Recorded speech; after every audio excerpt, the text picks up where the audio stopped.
Hello students, आज का जो टॉपिक है बहुत बहुत इंटरेस्टिंग टॉपिक है। स्ट्रेट लाइंस 11th क्लास का टॉपिक है और ये जो आपने 11th क्लास में बेसिकली 5 चैप्टर है जो बहुत अच्छे तरीके से समझने हैं।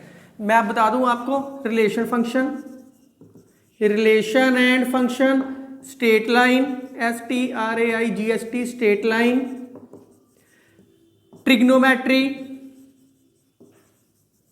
Trigonometry, conic section, conic sections, limits derivative,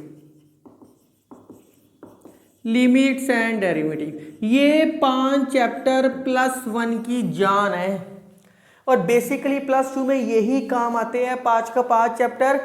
तो स्ट्रेट लाइन टॉपिक इन्हीं में से एक है जो मैं आपको आज शुरू करवा रहा हूं। स्ट्रेट लाइन करवा रहा हूं मैं आपको। स्ट्रेट लाइन नाम से ही क्लियर है, डिग्री 1 इक्वेशन हैविंग डिग्री 1, जिसकी डिग्री 1 हो is called straight line, is called straight, ST short form में ST लिख देते हैं इसको, स्ट्रेट लाइन्स डिग्री 1। लाइक अगर मैं आपको एग्जांपल दूं, for example like AX + BY = C something, कुछ भी दे रखा होएगा या -C कुछ भी दे रखा होएगा, इसका मैं ग्राफ बनाना चाहूं तो ऐसे बन जाएगा। तो आप देखो एक स्ट्रेट लाइन है, ये स्ट्रेट लाइन है, ना तो ये x एक्सिस के पैरेलल है अभी तक, ना ये y एक्सिस के पैरेलल है, एक टेढ़ी स्ट्रेट लाइन है। तो जब भी हम कोई इक्वेशन लेंगे जिसकी डिग्री 1 है, उसको ग्राफ के ऊपर रिप्रेजेंट करेंगे। इसको मैंने ग्राफ पे रिप्रेजेंट किया, एक स्ट्रेट लाइन ही बनी है, एक स्ट्रेट लाइन ही आपके पास बनी है। तो बेसिकली ये चैप्टर आप किसी भी बुक से करो, आपको कंफ्यूजन ये रहेगी, सर फर्स्ट एक्सरसाइज में ऐसा था, सेकंड में ऐसा था, फोर्थ में ऐसा था, सिक्स्थ में ऐसा था। तो किसी बुक में 10 एक्सरसाइज होएगी, किसी में 4, किसी में 3, किसी में 20। जैसे +2 के अंदर एक डेरिवेटिव आएगा, एक इंटीग्रेशन चैप्टर आएगा, तो इतनी एक्सरसाइज है, पता कैसे लगेगा कि कौन सी बुक में से कैसे करना है। चाहे आपके पास RD शर्मा हो, चाहे RS अग्रवाल हो, NCERT हो, कोई भी बुक हो आपके पास, किसी भी बुक हो, अगर आपका कॉन्सेप्ट क्लियर है तो सारी बुक्स में से क्वेश्चन सोल्व कर सकते हो। ये chapter full fledge concept base के ऊपर चलेगा कि इसके कॉन्सेप्ट के थ्रू क्वेश्चन कैसे सोल्व करने हैं। तो इसको मैं बेसिकली 3 मेजर पार्ट्स में बांट रहा हूं। वैसे तो इसका एक पार्ट हो रहेगा, छोटा सा है वो, पर मैं बेसिकली इसको 3 पार्ट्स में डिवाइड कर रहा हूं। पूरे चैप्टर में आपने 3 चीजें सीखनी है मेरे से। सबसे पहले स्लोप, सबसे पहले इस चैप्टर में स्लोप। जब आप ये चैप्टर कर लोगे ना, कोई भी क्वेश्चन जहां मर्जी से आए आप सारे सोल्व कर लोगे, इजीली सोल्व होएंगे आपसे। सबसे पहले ग्रेडियंट भी बोलते हैं इसको, दूसरा आएगा इक्वेशंस, तीसरी चीज आपको आएगी डिस्टेंसेस। तो 90% टॉपिक ये 3 टॉपिक्स के ऊपर बेस है, स्लोप, इक्वेशंस और लास्ट में डिस्टेंसेस। अब इसके अंदर एक चीज बता दूं, ये जो चैप्टर है ये 12th क्लास के अंदर आएगा। Tangent and normal, tangent and normal एक टॉपिक आएगा। ये जो चैप्टर है एप्लीकेशन ऑफ डेरिवेटिव के अंदर है, एप्लीकेशन ऑफ डेरिवेटिव के अंदर एक टॉपिक आएगा टेंजेंट्स एंड नॉर्मल। जितने मैं फार्मूले स्लोप के करवाऊंगा या इक्वेशंस से करवाऊंगा वो सारे इसके अंदर दोबारा आएंगे, वो सारे के सारे इसके अंदर दोबारा आएंगे। जब आप मेरा 12th क्लास की वीडियो देखोगे टेंजेंट नॉर्मल की, मैंने सारे डायरेक्ट फार्मूले लिखे होंगे। मैं आपको उस वीडियो में कहूंगा कि आप स्ट्रेट लाइन के अंदर ये फार्मूले करके आए हो, अब सिर्फ इसको लिख लो, जस्ट लिख लो, क्योंकि समझिए आप +1 में, वो आज आप समझ रहे हो, इस वीडियो में आप समझ रहे हो। तो इसको 3 पार्ट्स में बांटा हुआ है, स्लोप, इक्वेशंस एंड डिस्टेंसेस। तो सबसे पहले हम मेजर पोर्शन शुरू कर रहे हैं, स्लोप शुरू कर रहे हैं। स्लोप शुरू करने से पहले आपको कुछ चीज़ों का पता होना चाहिए। तो सबसे पहले हम शुरू करेंगे स्लोप। रब कर दो पहले इसको। ये पूरा चैप्टर बेसिकली 8 to 10 पार्ट्स में मैं करवा दूंगा। 8 to 10 पार्ट्स लगने हैं। मैं इन सारों की डेरिवेशन भी सिखाऊंगा। अगर आपने डेरिवेशन नहीं करनी तो वीडियो स्किप कर सकते हो, लेकिन आपको फिर समझ नहीं आएगा, क्रैमिंग हो जाएगी। +2 में मैं डायरेक्ट फार्मूला लिखूंगा। तो सबसे पहले आ रही है स्लोप। स्लोप आपको सिखा रहा हूं क्या होता है।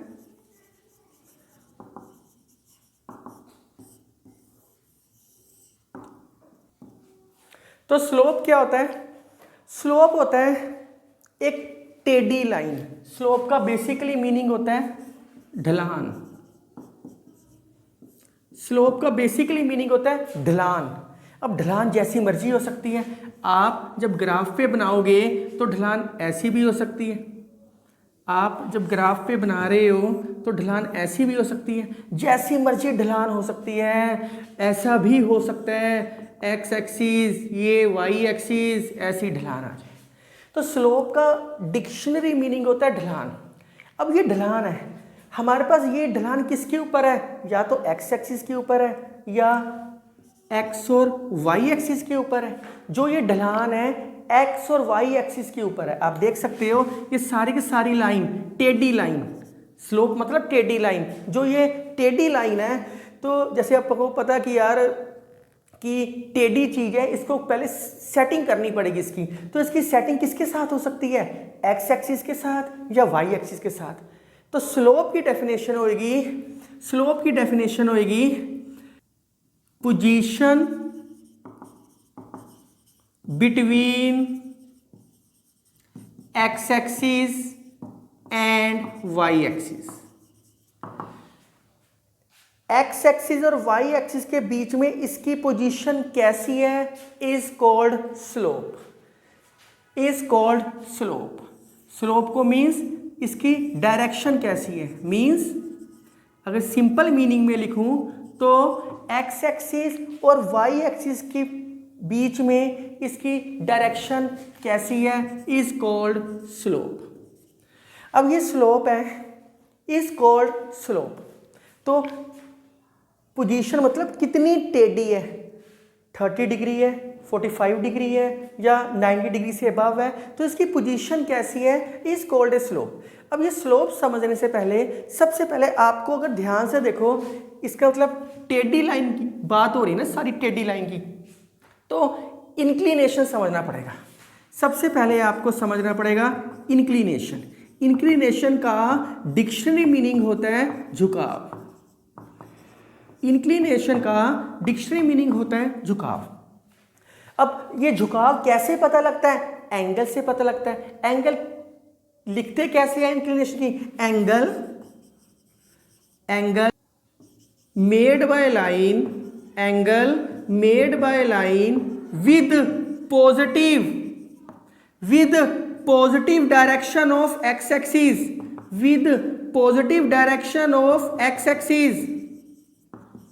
is called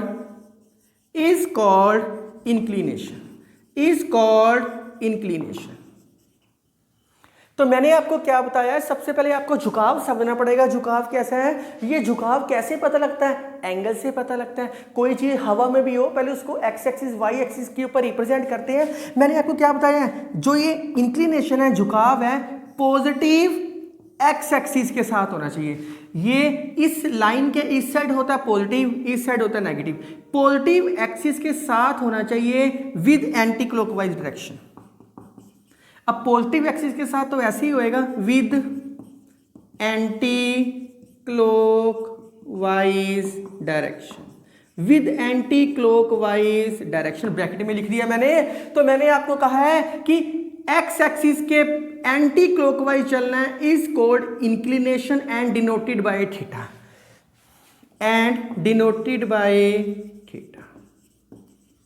एंगल को थीटा लिख लिया। अब जैसे ये लाइन है, इस लाइन को कैसे करोगे? एंगल बनाना होगा तो कैसे बनाओगे? पॉजिटिव एक्स एक्सिस के साथ पॉजिटिव एक्स एक्सिस के साथ anti clockwise direction is called inclination. ये थीटा मतलब इंक्लिनेशन, इसको बोलते हैं इंक्लिनेशन। इंक्लिनेशन तो ये कैसे बनेगा, ऐसे बने। अब ये ना कहना कि सर जीरो के इस साइड है तो नेगेटिव हो गया, इस लाइन से देखना है एक्सिस को anti clockwise with positive direction is called inclination. तो यहां से आपको पता लग गया कि स्लोप निकालने के लिए इंक्लिनेशन का होना जरूरी है। तो इंक्लिनेशन कैसे निकलता है, एंगल लेना पड़ता है। मैंने एंगल कैसे लेना है, पॉजिटिव एक्स एक्सिस के साथ विद एंटी क्लॉकवाइज डायरेक्शन। अब आपके दिमाग में आएगा एक क्वेश्चन राइज होएगा, आपके दिमाग में क्वेश्चन राइज होएगा, सर ये लाइन है तो हम ऐसे भी कर सकते हैं या ऐसे कर दे या ऐसे कर दे या ऐसे कर दे। बहुत ध्यान से सुनना, ये क्या है, x axis, positive x axis को एंटी क्लॉकवाइज ये बनता है। ये क्या है, पॉजिटिव एक्स एक्सिस को क्लॉकवाइज बन रहा है, तो ये एंगल बना ही नहीं सकते। ये वाला एंगल नेगेटिव एक्स एक्सिस की तरफ चला गया, ये भी नहीं बना सकते, नाले ये क्लॉकवाइज होना शुरू हो गया। ये एंटी क्लॉकवाइज, तो ये एंटी क्लॉकवाइज है लेकिन ये नेगेटिव साइड बन रहा है। ये क्लॉकवाइज तो है, नेगेटिव भी है और क्लॉकवाइज भी है। तो आपके ऊपर जब भी कोई स्ट्रेट लाइन किसी ग्राफ को रिप्रेजेंट करोगे तो वो हमेशा पॉजिटिव से शुरू करके एंटी क्लॉकवाइज डायरेक्शन में जा रहा है। उसके अलावा क्योंकि एक लाइन जब ड्रॉ करोगे तो 4 एंगल बनते हैं, चारों में से एक बनेगा, बाकी 3 तो प्रॉपर्टी सेटिस्फाई नहीं कर रहे। कौन सी प्रॉपर्टी, एक तो पॉजिटिव और एक एंटी क्लॉकवाइज, ये सेटिस्फाई नहीं कर रहे। तो अब स्लोप आपको समझ आएगी। स्लोप के लिए पहले इंक्लिनेशन एंगल को डिफाइन करना था, मैंने डिफाइन कर दिया। तो kindly write down this. So slope समझने के लिए इंक्लिनेशन समझना जरूरी था, तो मैंने इंक्लिनेशन बता दिया। तो स्लोप क्या हुई, position between x axis and y axis. लिख लो, ऑलवेज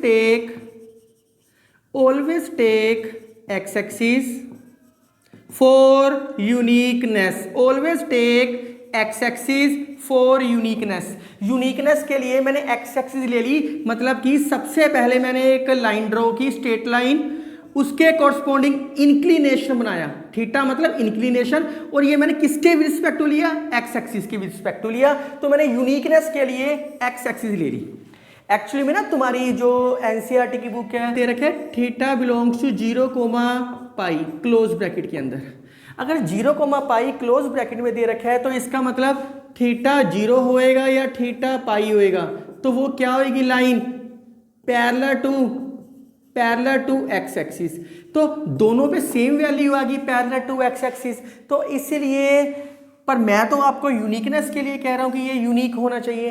तो एक्चुअली में बुक में होना चाहिए फॉर यूनिकनेस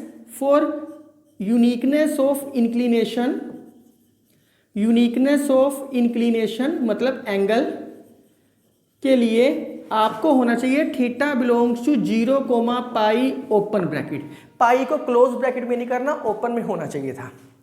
तो अपने अपने व्यूज है, जो मुझे लगा मैंने आपको वो बताया है। सो अब आपको ये समझ आ गया कि इसकी पोजीशन ऐसी है, स्लोप को ऐसे लिखते हैं, इंक्लिनेशन भी समझ आ गया। एक्चुअली में it is defined by m. जैसे कोई बच्चा है, उसका नाम मनप्रीत है, उसका घर का नाम क्या होगा, मन्नू। हरप्रीत है, हैरी, तो उसके घर के नाम होते हैं। It is noted bye tan theta. Straight line में स्लोप को tan थीटा से लिखते हैं और इसका घर का नाम होता है m। कोई ना कोई मैथमेटिशियन ने नाम देना था तो इसका नाम m दे दिया, तो इसलिए ये बन गया slope m is equal to tan theta.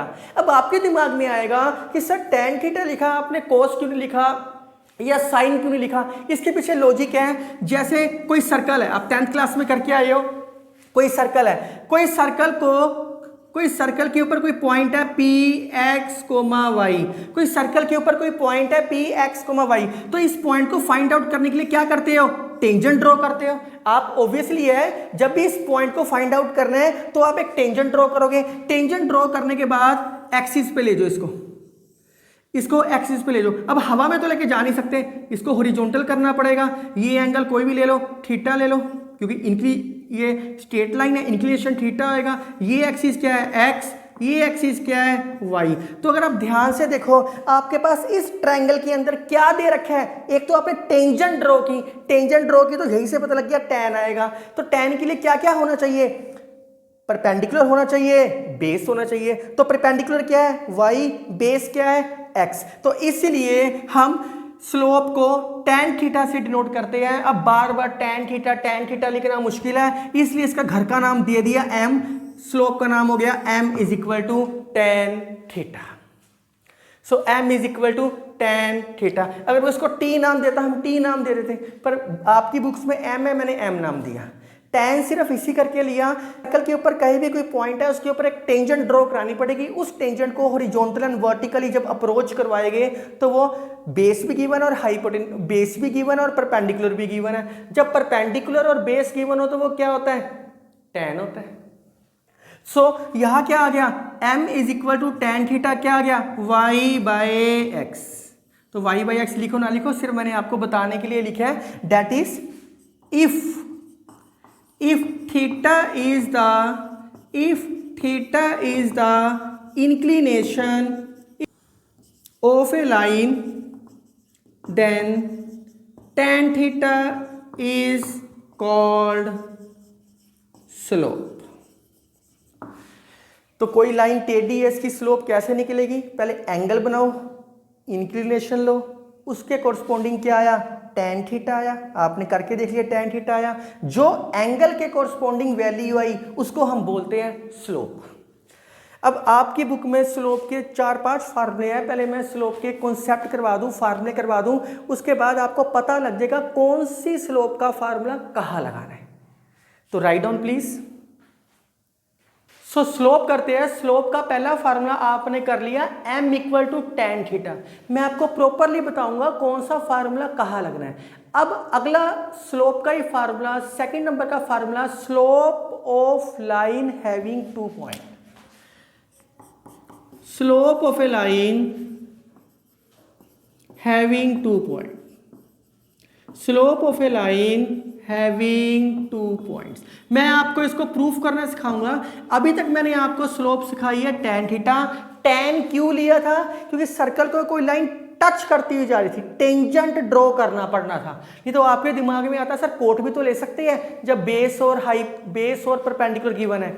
जब हम टेंजेंट ड्रॉ कर रहे हैं तो टेंजेंट ही लेके चलेंगे, कोट कहां से लेके चल पड़ेंगे।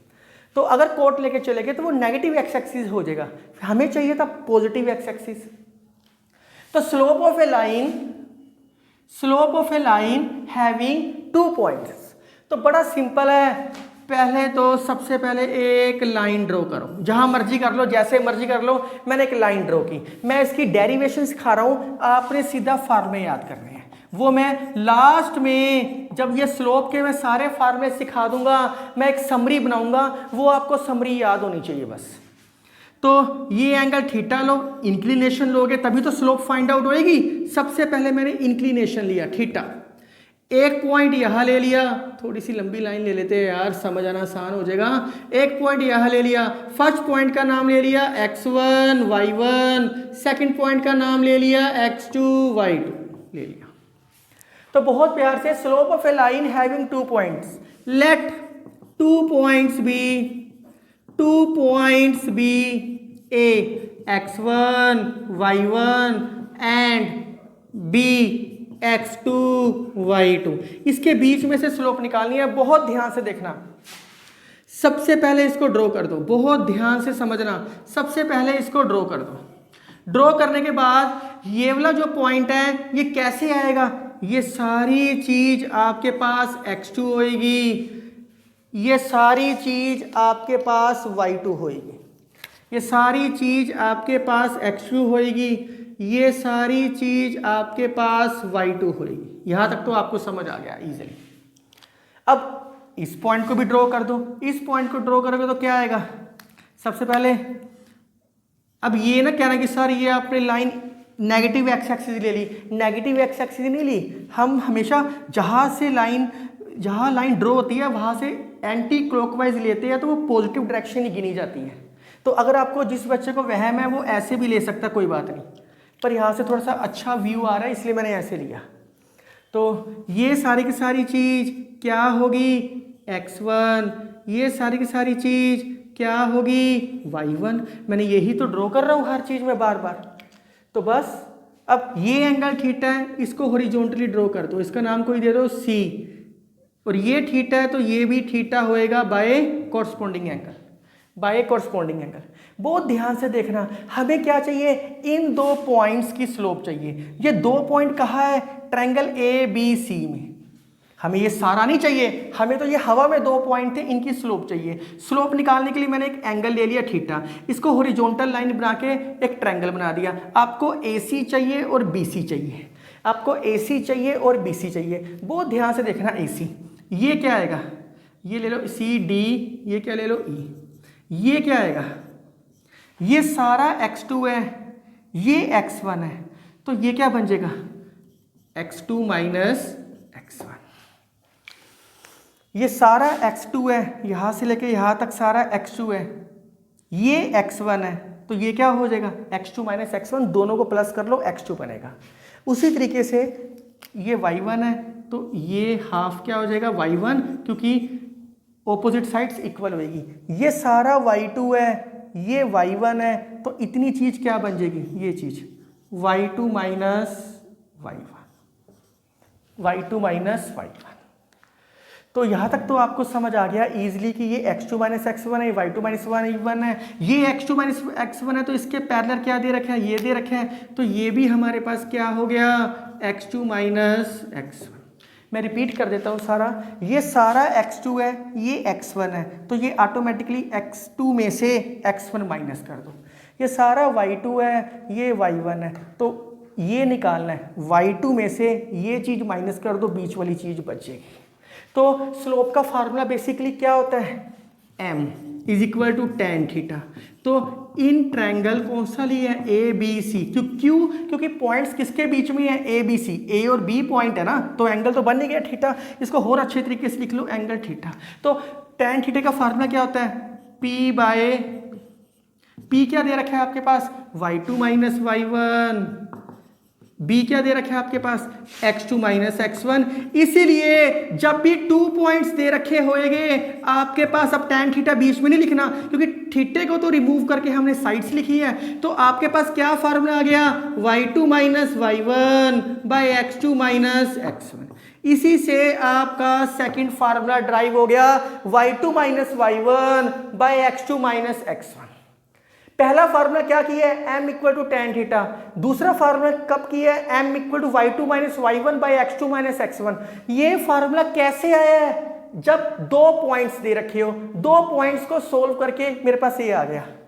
अगर स्टूडेंट्स आप ध्यान से देखो, अगर मैं ए बी को कुछ भी नाम दे दूं d, तो अगर मैं पाइथागोरस लगाऊं, in triangle A B C by Pythagoras theorem क्या होएगा, d is equal to base का square, D square equal to base का स्क्वायर प्लस हाइपोटेन्यूज का प्लस परपेंडिकुलर का स्क्वायर। तो स्क्वायर को वहां ले जाओ, तो ये फार्मूला कुछ जाना पहचाना नहीं लग रहा आपका, आपको ये फार्मूला जाना पहचाना नहीं लग रहा। ये फार्मूला डिस्टेंस का फार्मूला है, डिस्टेंस बिटवीन 2 पॉइंट, दो पॉइंट्स के बीच में डिस्टेंस निकालना है। तो पाइथागोरस से डिस्टेंस भी निकल गया पाई, और सिंपल तरीके से एंगल के थ्रू हमारे पास स्लोप भी निकल गई। तो स्लोप के आपने दो फार्मूले कर लिए, एक जब 1 एंगल गिवन हो, दूसरा जब 2 पॉइंट गिवन हो।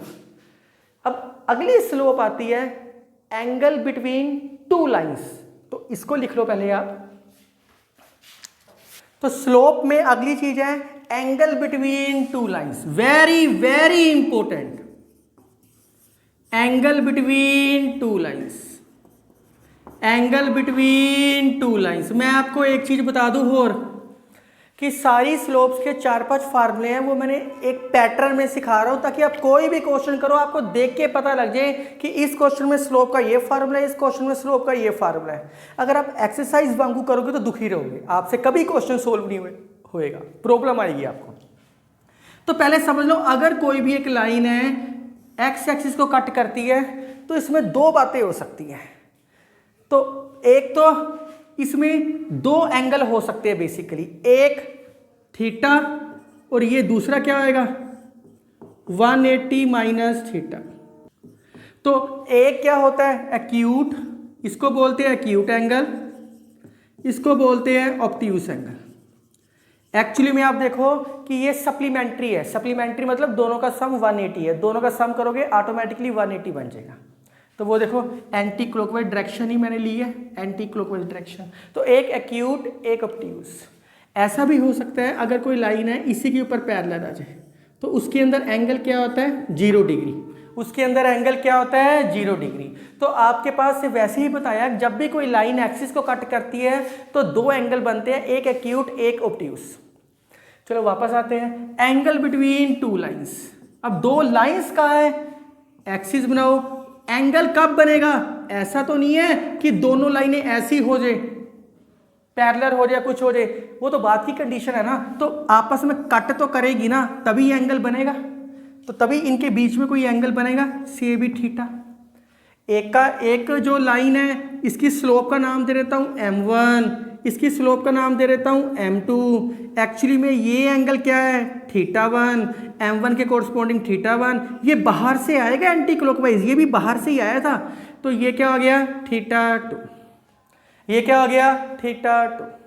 अगर ये θ2 है तो ये एंगल क्या होएगा, ये एंगल 180 डिग्री माइनस θ2।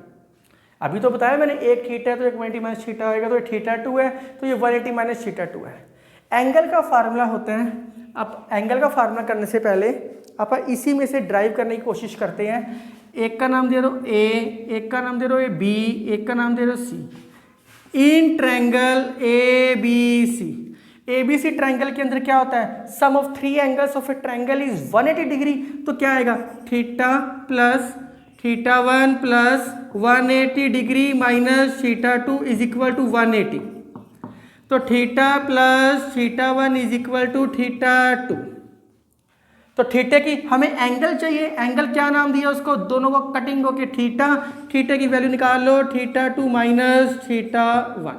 तो ट्रिग्नोमेट्री में आप करके आए हो taking tan on both side. जिन बच्चों ने नहीं किया तो पहले ट्रिग्नोमेट्री कर लो, क्योंकि ट्रिग्नोमेट्री जान है। आप देखो +1 के अंदर पहले सेट्स, फिर रिलेशन फंक्शन, फिर ट्रिग्नोमेट्री, उसके बाद कॉम्प्लेक्स नंबर में भी ट्रिग्नोमेट्री यूज हुई है पोलर फॉर्म के अंदर, ये स्ट्रेट लाइन में भी ट्रिग्नोमेट्री यूज हो रही है। तो आपने दोनों साइड tan ले लो, इसलिए ट्रिग्नोमेट्री बहुत ही इंपॉर्टेंट है। +2 में ट्रिग्नोमेट्री के ऊपर बेस +2 का मैथ 50% है। तो tan a माइनस बी का फार्मूला होता है, tan a माइनस बी का फार्मूला होता है tan a minus tan b by 1 plus tan a tan b। अब ये ना पूछना कहाँ से आया, ये ट्रिग्नोमेट्री में करके आए हो, नहीं तो आप मेरी वीडियो देख सकते हो। ये मैं आपको डेरिवेशन सिखा रहा हूँ, एक्चुअली में डेरिवेशन सिखा रहा हूँ। तो tan θ2 में tan का क्या नाम है m2 minus m1 by 1 plus m1 m2। तो आपके पास एंगल बिटवीन टू लाइंस का फार्मूला बन गया, आपके पास एंगल बिटवीन टू लाइंस का फार्मूला बन गया tan theta is equal to m2 minus m1 by 1 plus m1 m2।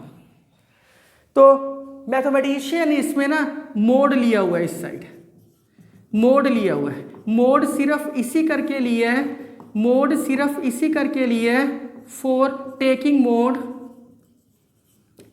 Mode for acute angle. Acute angle बने, एक्यूट एंगल का मतलब है पॉजिटिव बने, नेगेटिव ना बने।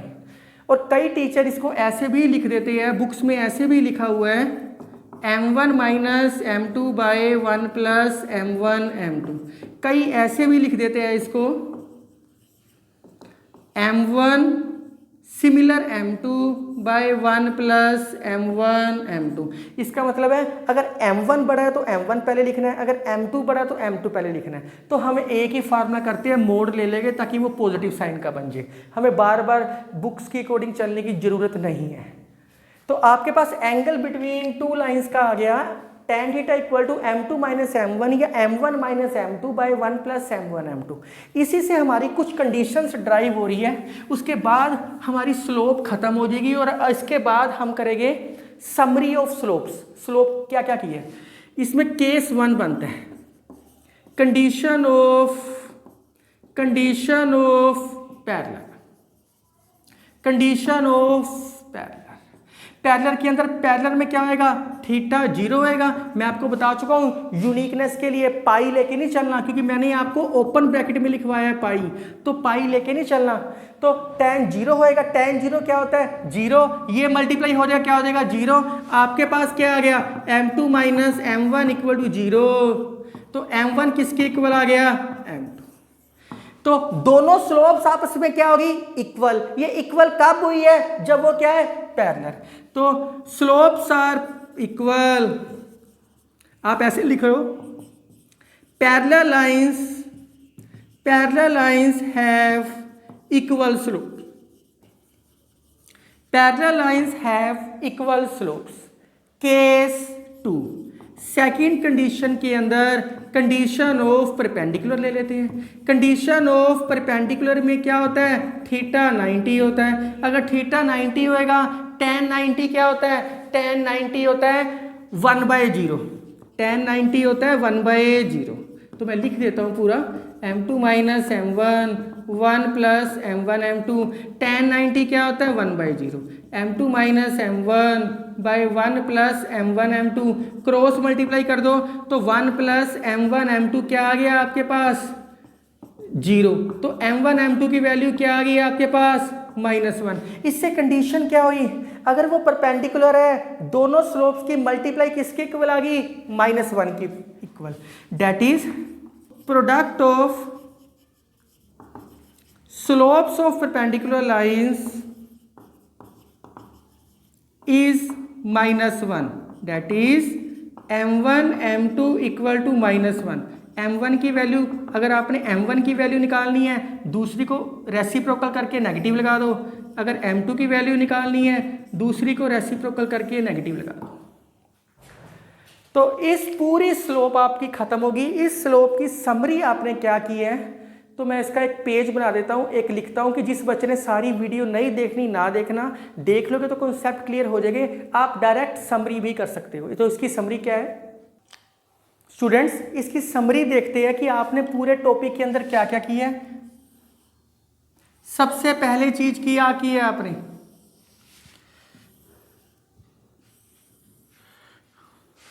सबसे पहला फार्मूला क्या किया है आपने, m is equal to tan theta. ये फार्मूला वहाँ अप्लाई होएगा व्हेन, ये कहाँ अप्लाई करना है, when one angle is given, one angle is given. अगला फार्मूला आपने कौन सा किया है इसके अंदर, m is equal to y2 minus y1 by x2 minus x1 when 2 points are given, when 2 points are given। अगला फार्मूला आपने ये कहा करना है, m में लिख लो, m लिख लो या tan थीटा लिख लो, एक ही बात है, m1 minus m2 by 1 plus m1 m2, या m2 माइनस m1 जो बड़ा है वो पहले लिख देना, m की जगह tan थीटा लिखना हो tan थीटा लिख लो।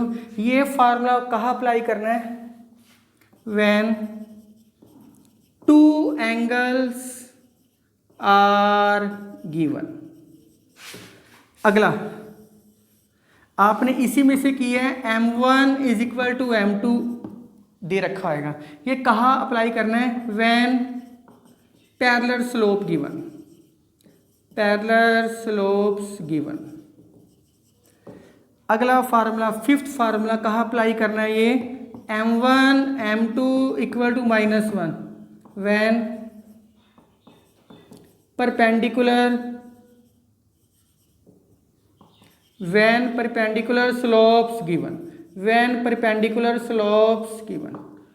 तो ये आपने समरी की है, ये आपको याद होनी चाहिए। स्लोप का कौन सा फार्मूला कहाँ यूज करना है। लास्ट को कई बार ऐसे भी लिख देते हैं, slopes negative reciprocal to each other, negative reciprocal to each other, कई बार ऐसे भी बोल देते हैं। मेरा कहने का मतलब है m1 की वैल्यू -1/m2 नेगेटिव रेसिप्रोकल, या m2 की वैल्यू नेगेटिव रेसिप्रोकल। तो कोई टफ काम नहीं था। आप स्ट्रेट लाइन के 3 पार्ट्स में डिवाइड है, स्लोप, इक्वेशंस, डिस्टेंसेस। तो जब भी स्लोप आएगी तो आपने इसी तरीके से सोचना है कौन सा फार्मूला अप्लाई होएगा और इजीली पता लग जाएगा। अगले पार्ट में इसके कुछ क्वेश्चंस करेंगे और इक्वेशंस वाला टॉपिक शुरू करेंगे। आज के लिए sufficient. Thank you, take care.